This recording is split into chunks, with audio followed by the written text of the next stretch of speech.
Now here on LPBC, we go over to our news team for the Daily News Bulletin. Good evening. Well, depending on what time you're watching this, really. Please insert, as appropriate, good morning or good afternoon. And welcome to today's news with me, Anthony Bunting. And me, Maureen Larkin. And in the news tonight, Boing.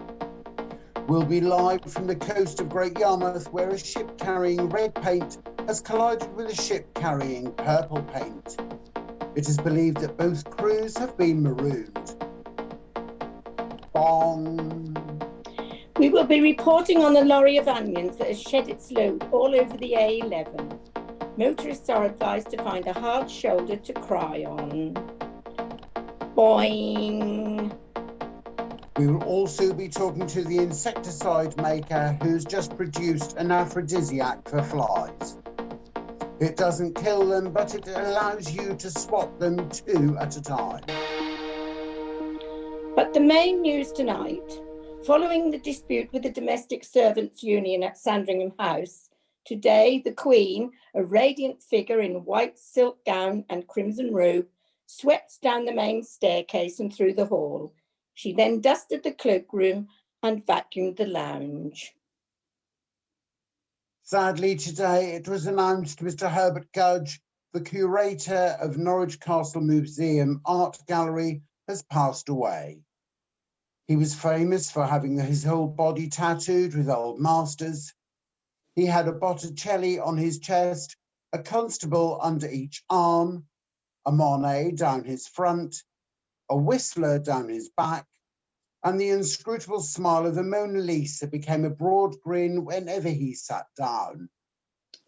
At Norwich Court today, Cuthbert Merriweather was suing his mother-in-law, Mrs. Isabel Rockshaft, for trauma caused by her shouting at him when he was driving too fast along the A146.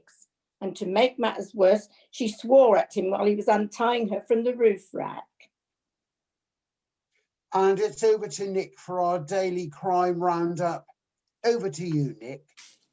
Thank you, Anthony. Good evening, everyone. You join me here live outside Norfolk Police Headquarters for our daily roundup of crime. Norfolk Police today denied that prisoners in their custody were excessively pampered. This follows our report yesterday that a man was hustled out of a Norfolk police station with an electric blanket over his head. The perfect crime was committed last night when thieves broke into the police station in Norwich and stole all the toilets. Police say they have absolutely nothing to go on. And after a series of crimes in the Loddon area, Chief Inspector Jones has announced that he's looking for a man with one eye. If he doesn't find him, he's going to use both eyes. And finally, detectives announced tonight that they wish to interview a man wearing high heels and frilly knickers. But the chief constable said they must wear their normal uniforms. And with that, it's back to Anthony and Maureen in the studio. Thank you, Nick. Now, in our usual nightly politics slot, we are delighted to have the Prime Minister, Boris Johnson. Good evening, Mr. Johnson. Make sure you get near McFlurry. Don't forget to contact Barnard Castle Opticians to change my appointment. Yes, good evening, Anthony. No, I'm Maureen. Yes, I know that. And I am Anthony. Are you sure? Yes. So, Prime Minister, the government have today announced their 5-year plan to reduce the length of the unemployment queue. Yes, we're going to get them to stand closer together. I see. And what about your plans to support small shopkeepers? Yes, we're going to give them smaller counters. The GDP has dropped for the 3rd quarter in a row. How is this going to affect your future economic forecasts? This is a good question. Good question. I see.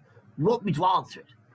Well, yes, you see, now, alas, we're all in this together, and we've got to be absolutely clear. The GDP is linked to the ECM and the IMF monetary policy, which will require the BFE to put a ECG on the DNA to ensure the monetary equilibrium across Europe.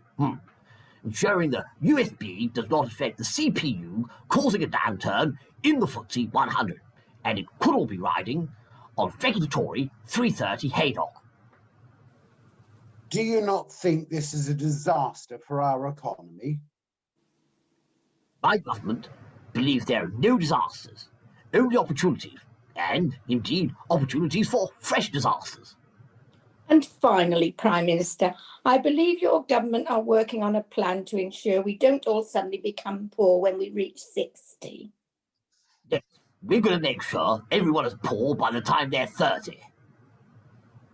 Thank you, Prime Minister, for taking time to talk to us today.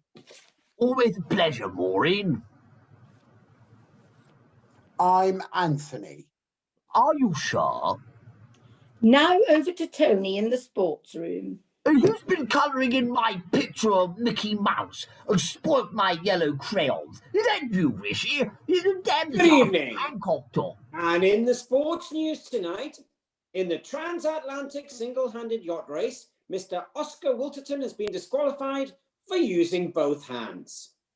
Unfortunately, tonight's tug-of-war between England and France may have to be cancelled if nobody can find a 26-mile rope. And finally, in football, the Ipswich Town players were sung onto the pitch by fans to the tune of "We'll Never Walk Alone." The manager said, "It's the first time I've heard that sung as a duet." And back to Anthony and Maureen in the studio. Thank you, Tony. Let's take a look at other news. Mark Cavendish, owner of the toothpaste manufacturer Bright Smile, was divorced by his wife today on the grounds of cruelty. She claimed he kept squeezing her at the wrong end. Arthur Crown, Yarmouth's longest-serving deck chair attendant, was better tonight after collapsing at work today. It took 5 people 40 minutes to work out how to get him up again. In a drive to improve standards in service and hygiene, the Dragon Hotel in Norwich today dismissed a waiter for having his thumb in the soup. They also dismissed a topless waitress for 2 similar offences. Archie Cragbottom, the world hokey cokey champion, has been disqualified from the world finals for putting it in when he should have been shaking it all about. And finally tonight, let's go over to Grant at the Weather Centre. Thank you, Maureen. The weather tomorrow is looking rather well. We're expecting to see sunny skies over most of the county, but we can't rule out rain, or at least cloudy skies in other parts of the county. Has he been drinking again? I think so. Now, I've had a letter from Mr. Grimsdyke in Seething. Now what's he doing? Dear Grant, why is your weather forecast only 30% accurate? What method do you use? Now, Mr. Grimsdyke, there's no way a weather forecast can be 100% correct. However, I use the Met Office's most advanced forecasting method, heads for sunny and tails for rain. Rain. Most of the country will be rainy, but we can't rule out snow, particularly around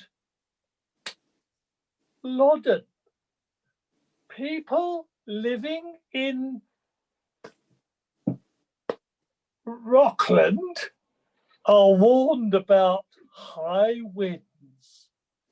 And talking of high winds, you should have heard my wife in bed last night.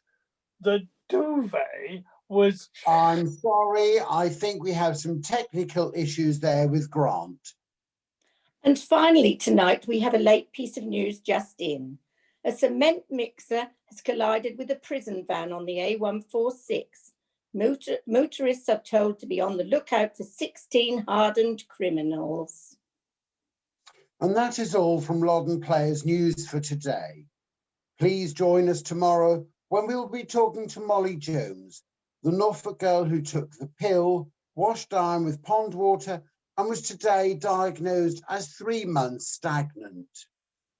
So it's good night from me. And it's good night from her. Good night. Night.